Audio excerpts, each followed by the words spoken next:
Hello, my fellow peeps, and welcome to the 6th season of the Rant House Show. I can't wait for you guys to show how fucking pissed off I'm gonna get when I rant on shit that I'd be better off ignoring afterwards.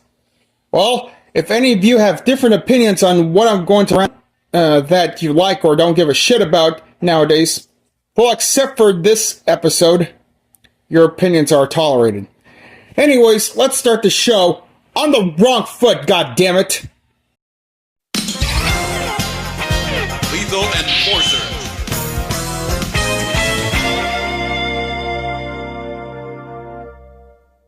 September 10th is one of the worst days of 2025. Why? Because some heartless person had the audacity to hunt down Charlie Kirk.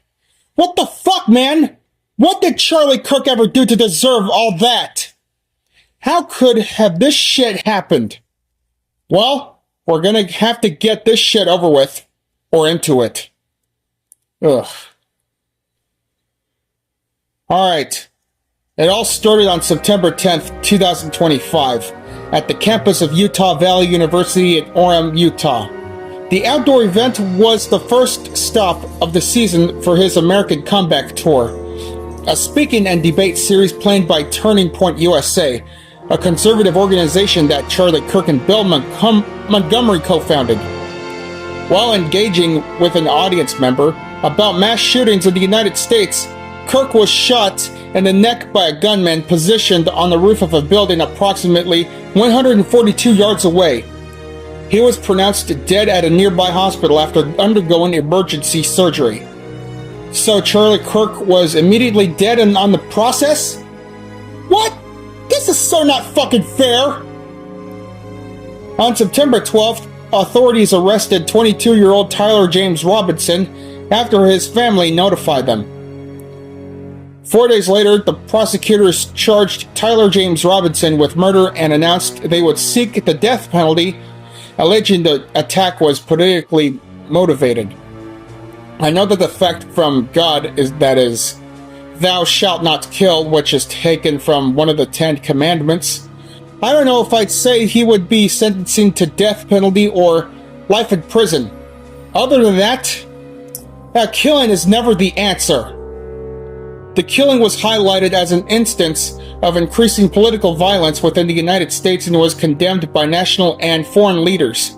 Video footage of the shooting spread rapidly on social media, including shock sites, and reactions ranged from heartfelt messages expressing anguish about the political climate to sharply partisan commentary. U.S. President Donald Trump, members of the Republican Party, and other conservative figures immediately blamed members of the Democratic Party and left-wing or liberal beliefs before a suspect was in custody and called for a crackdown against groups on the left. U.S. government agencies and private organizations sought to compile a list of people celebrating Charlie Kirk's death, which soon expanded to policing criticism of Kirk in general. This resulted in death threats, firings, university expulsions, and some case arrests. Well, wait a minute. What? Let's go back, peeps. Compile lists of people celebrating Kirk's death, which soon expanded to policing criticism of Charlie Kirk in general? Are you fucking shitting me? Can't you believe what I said from my fucking mouth? Celebrating Charlie Kirk's death? That's not fucking right! Doing that kind of wrongdoing is like celebrating the death of Jesus Christ and saying that he deserved to be crucified. Dude, that's not cool! Who the fuck wanted to celebrate the death of an innocent person? What is wrong with you guys celebrating the death of Charlie Kirk? And besides, Charlie Kirk was an American right-wing political activist, entrepreneur, and media personality. He co-founded the conservative organization Turning Point USA with Bill Montgomery in 2012 and was its executive director. He published a range of books and hosted The Charlie Kirk Show, a talk radio program. He had a lovely wife and 2 children, had a great job, and his net worth at the time of death is estimated to have been $12 million. And everything had to split apart because of the perpetrator whom had killed him. without showing any fucking remorse, man. On September 15th, the Trump administration threatened a widespread crackdown of liberal groups and donors, claiming without evidence that a network of liberal organizations promoted violence and would be dismantled.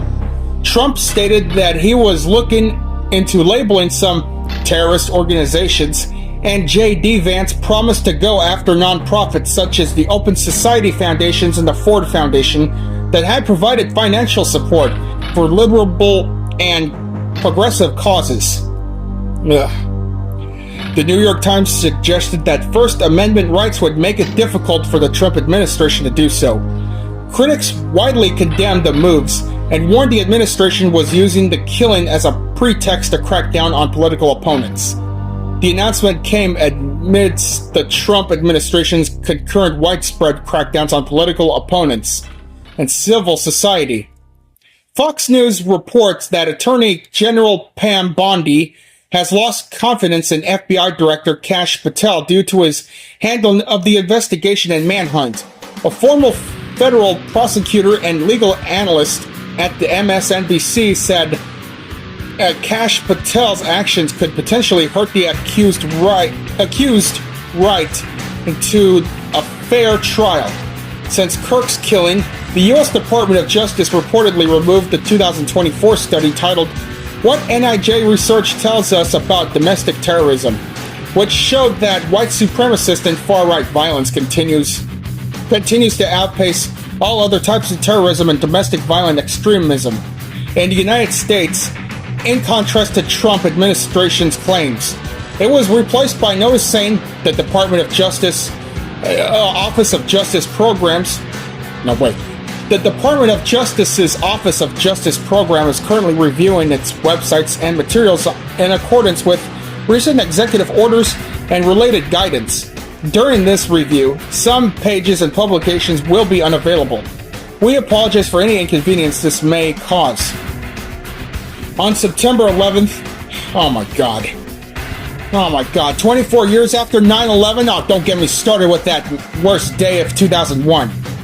Okay, on September 11th, Kurt's casket, accompanied by United States Vice President J.D. Vance, Second Lady Usha Vance, and Charlie's widow Erica Kirk, was transported on Air Force 2 from Salt Lake City, Utah to Phoenix, Arizona.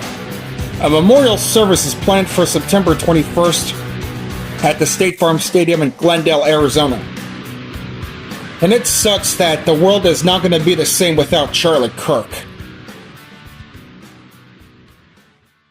So in conclusion, days later after the shooting, multiple people, including teachers, firefighters, and members of the military and U.S. Secret Service, were fired from their jobs for social media posts that celebrated Charlie Kirk's killing or were seen as disparaging of his legacy, and many received death threats.